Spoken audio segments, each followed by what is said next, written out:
As inundações na Madeira são bastante específicas, não arrastam apenas água, mas toda e qualquer carga sólida que encontrem pelo caminho. Pedaços de rocha resultantes de derrocadas, ramos de árvores e muita terra. Cria-se uma pasta que se chama fluxo de detritos, que tem uma capacidade destrutiva muito grande. Pode até não haver muita água, mas a rapidez com que desce as declivosas encostas dá-lhe uma potência de arrastamento e de erosão gigantesca. Nesse momento nada está a salvo, nem casas, nem pessoas, e no passado já houve muitos mortos a registar nestas catástrofes. Se nós temos uma ribeira que está sujeita às inundações e que há a probabilidade grande de essas inundações ocorrerem, é preferível que à volta dessa ribeira esteja um parque, uma zona verde também é necessária, mas que em caso de inundações não vai haver nem prejuízos e provavelmente nem vítimas, do que termos ao lado dessa ribeira infraestruturas importantes, como sejam, por exemplo, os tais hospitais, centros de saúde, quartéis de bombeiros, que podem ser afetados e que são na realidade muito importantes e que não deveriam ser. Neste momento estamos a fazer estudos de avaliação dos riscos no Funchal, no sentido de implementar isso, enfim, não só no ordenamento do território, portanto na disposição, mas também numa outra área que é importante, que é o planeamento de emergências. As autarquias continuam, porém, a ignorar os riscos. Uma rápida análise ao Plano Diretor Municipal do Concelho da Ponta do Sol revela como os riscos biofísicos não são levados a sério. A autarquia tem estabelecidas como zonas de equipamentos, isto é, locais onde se pode construir hospitais, escolas e outras infraestruturas, áreas em torno dos cursos de água. É permissivo quer o Governo Regional, quer também os tribunais, quer as entidades que deveriam atuar neste campo, no sentido de fazer com que as pessoas que prevaricam sejam punidas. Nós temos aqui, como disse, fenómenos que são extremamente rápidos. No caso das inundações, e dadas as características das bacias da Madeira, que são muito pequeninas, o espaço que vai entre o momento em que cai a precipitação e que essa água chega à foz da ribeira é muito curto, 30 minutos. Ou seja, nós dentro de muito pouco tempo, a partir do momento em que cai a água, temos muito pouco tempo para alertar, para evacuar, para o que quer que seja. Portanto, é importante estabelecer sistemas de alerta que tentem fazer a previsão do que é que pode vir a chover. Ou seja, nós temos que saber, num espaço temporal de 2 a 3 horas antecipadamente, tentar prever qual é a quantidade de precipitação e aí emitir ordens de evacuação ou de alerta, porque percebemos que vai cair muita precipitação e essas 2 ou 3 horas que nós ganhamos são o tempo suficiente para evacuar as pessoas das zonas mais críticas.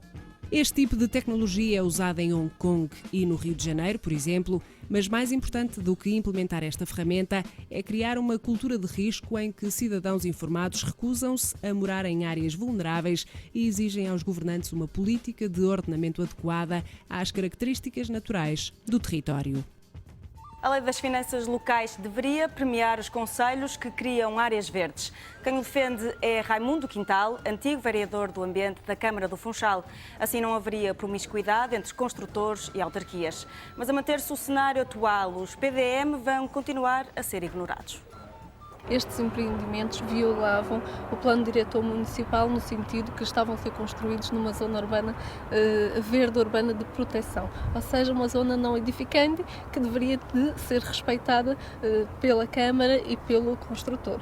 No caso não foi, colocamos uma queixa no Ministério Público, o Ministério Público embargou a obra durante algum tempo, mas depois, posteriormente, com a suspensão de um artigo do PDM, essa obra avançou e está construída, como podemos ver, mesmo violando o PDM. Lá em cima temos um outro empreendimento, que é um campo de futebol, que foi construído numa zona agroflorestal e que, mais uma vez, viola o PDM. Mais uma vez, estamos a construir em zona que não se deveria construir, devia-se sim respeitar aquilo que foi estipulado segundo as regras do PDM.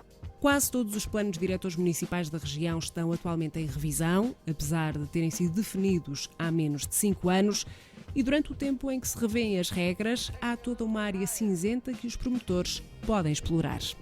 40% da população madeirense vive no Funchal, são cerca de 100 mil pessoas e, apesar de em 5 anos ter perdido 3 mil habitantes, a capital da região autónoma continua a construir cada vez mais casas. porque já se torna excessivo e até quem quer comprar um apartamento tem muita oferta no mercado e às vezes quem quer vender um apartamento está há imensos meses para consegui-lo vender porque já existe mesmo muita oferta no mercado e, portanto, mostra bem que já há algum excesso de construção. Talvez a mais importante razão para que isso aconteça sejam as mais-valias provenientes das licenças de construção atribuídas pelas câmaras municipais. Quanto mais se permite construir, mais rendimentos entram nos cofres das autarquias. Eu julgo que a Lei das Finanças Locais deveria ter uma direção bem diferente e deveria privilegiar os concelhos que aumentam os seus espaços verdes. É uma outra contabilidade que era uma contabilidade que visaria uma discriminação positiva dos concelhos que apostassem mais nos espaços verdes.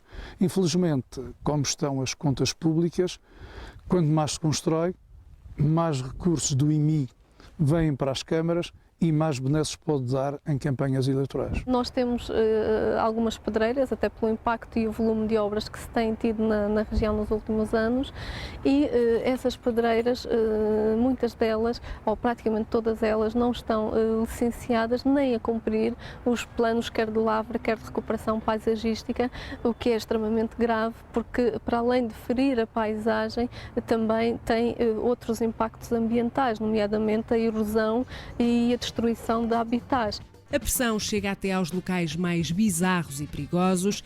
A falta de fiscalização faz com que casas continuem a ser construídas em cima de escarpas, desafiando a lei da gravidade. Há muitos exemplos, um por trás de mim, de zonas que são ocupadas, que são zonas de risco acentuado e que provavelmente não deveriam estar, as pessoas não deveriam correr esses riscos. Mas, enfim, a questão da educação e, sobretudo, as questões dos riscos, muitas vezes, na área da decisão, não é avaliada. Ou seja, as questões ligadas à fenomenologia dos riscos, à cartografia, quando se fazem os planos de ordenamento de território, não lhe é dada a importância de vida. A equipa de Domingos Rodrigues vai estudar a evolução de cada uma destas colunas. O objetivo é perceber se existem movimentos na rocha. Se tal vier a acontecer, é lançado o alerta. Eu penso que em algumas destas situações a tendência no futuro será a serem desocupadas.